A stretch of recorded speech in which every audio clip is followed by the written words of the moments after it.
Hello, everyone. My name is Erica, and this is the Raising Light Babies podcast. Today's episode is titled Teaching Our Children Boundaries by Honoring Our Own. The topic came along.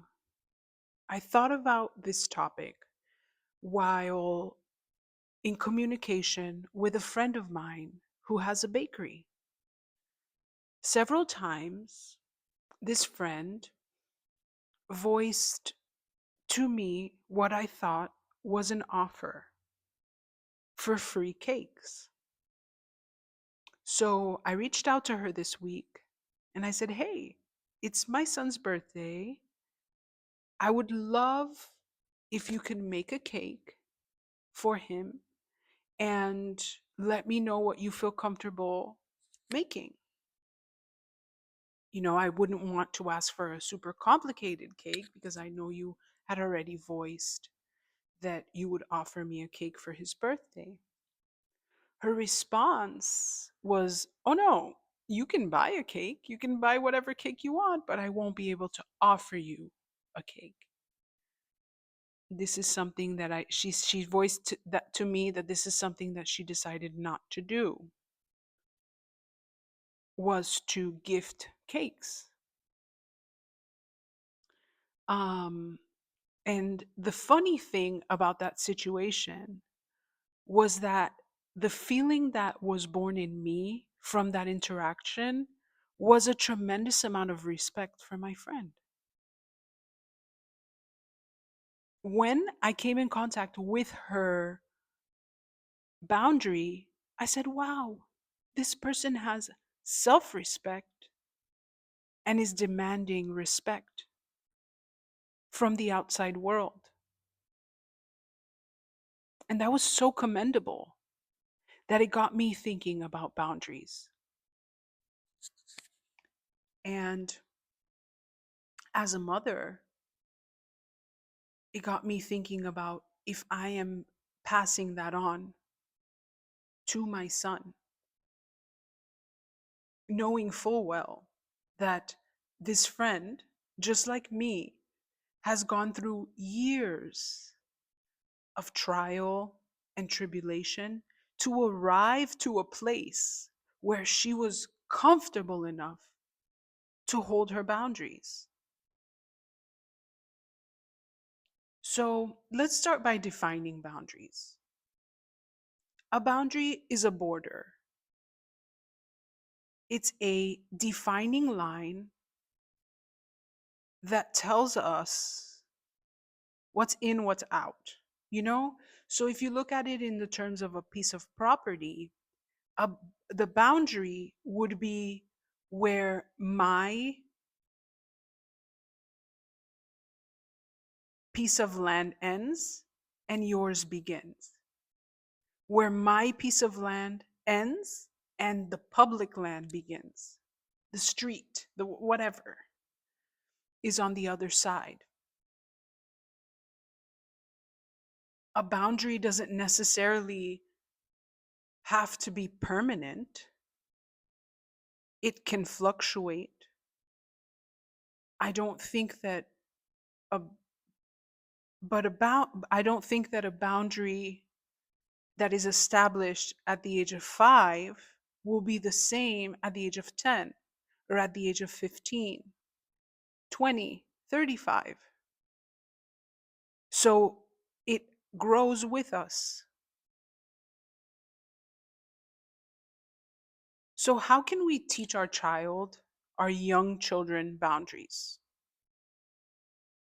I think step 1 to having boundaries or recognizing them or defining them in ourselves and others is to hear our inner voice, right? Because emotional boundaries, for example, is like step 2 to understanding, hearing your inner voice, understanding your emotions, learning how to regulate them, and then holding the boundary. It all stems. from hearing your intuition, hearing your inner voice, listening to your somatic cues, the cues that tell us, why am I tense right now? Why am I scared at the thought of this interaction or what is being spoken?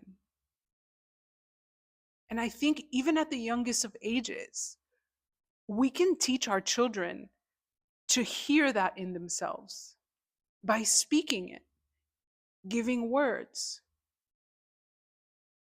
One of the things, one of the examples I could use is my son loves tickle wars. He loves to be tickled and he likes to tickle. He loves that. So even as young as 5, he would say, "Mommy, let's have a tickle war," and I would reward him with tickle wars. But every once in a while, when you get tickled at a certain point, you want the person to stop. And so I was able to use that to teach him the importance and the seriousness of the word stop. When someone says stop, we stop. I don't like that. I don't want to be touched there. Words like this teach boundaries, and they give the children the words and the phrases they need to speak their boundaries.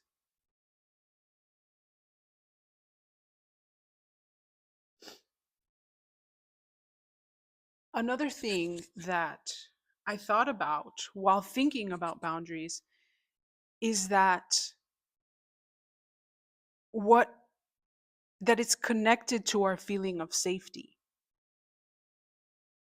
And so it's an important distinction or something worth teaching our children is that safety at the end of the day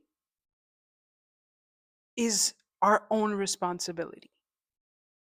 My I am responsible for my own feelings of safety.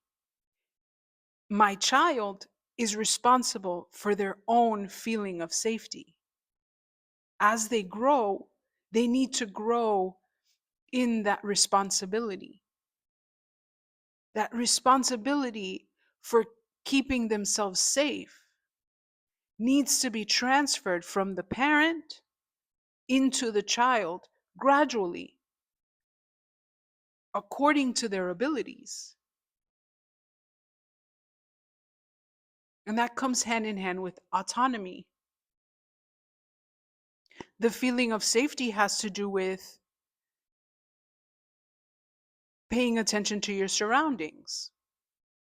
For example, when my son would play inside the house, say he was playing inside the house with a ball, I would tell him, "Wait a second, take a look around. See all the things that can break. Look at all the things around you and pay attention to what can break if it gets hit by the ball." Okay. Now, do you think that this is the best place to play with the ball? Or do you think that you can find a better place? This, what I did by doing that is give him the vision, is direct him to look, to pay attention to his surroundings, and then give him the internal space to make the decision, to decide for himself whether or not this is the right place. And giving that space, along with the words that will inevitably become more and more developed as time goes on, when you do that, you create the inner atmosphere. You create the space for safety. You create the space for inner thoughts, that inner world that will be protected by boundaries. So, how can we model boundaries to our children? By having our own boundaries, by holding our own boundaries. Because boundaries are the embodiment of self respect. When we have boundaries, we are saying, I choose me. I choose my own safety over the outside world. Now, that safety might change because a lot of times the limiting beliefs that we hold or live by, the beliefs that we live by, determine our level of safety. And as we build new structures of beliefs in our own lives, as we heal from trauma, as we grow and expand into new comfort zones, into new levels, our boundaries will inevitably change. But I also think that it is worth surpassing that in the search of holding that self respect, holding those boundaries. What do I mean by that?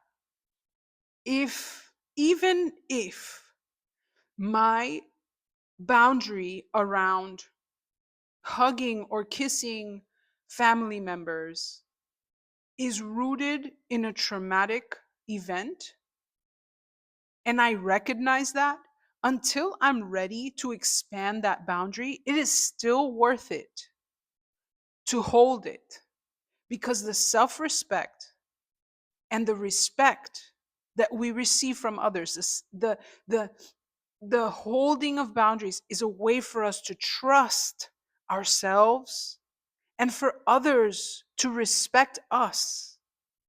So it doesn't matter when we're talking about boundaries, it doesn't matter where that safety comes from, where that boundary was built, why it was built the way it was built. You understand? So if a boundary for my child is that he doesn't want to go outside because he's afraid of lizards, okay, it's one thing, it's one topic. Boundaries are one topic, and the fear of lizards is a whole other topic. And one should not affect the other, even though one might be caused by the other. It's still important to hold your boundaries, even if you don't really, even if you know they will change eventually, is what I'm saying. So, by having boundaries with our child, we show them how to hold boundaries. My boundary with my child is that after 9:30, I am no longer a mom. I owe no one anything. If I answer the phone after 9:30, it's because I felt like it. I no longer will hold the responsibility of being a mom after bedtime. You're on your own, buddy. And that boundary has allowed me to thrive, to rest. And it has allowed him to understand what a boundary is and how he can model it and how he can stand and hold his boundary even in the face of someone intimidating or in an uncomfortable situation, because he's seen me do that to him, and it breeds respect.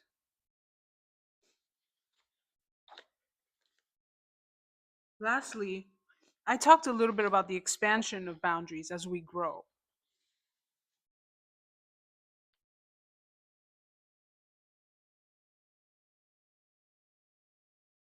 But yeah, I think the goal is not to breed compliance. Like, you need to do this now. But it's more important to teach our children to keep that, to always keep their own boundaries, to keep and hold their boundaries in front of no matter who. And that starts with us as parents because we are their ultimate authority. We are the ultimate authority in their lives.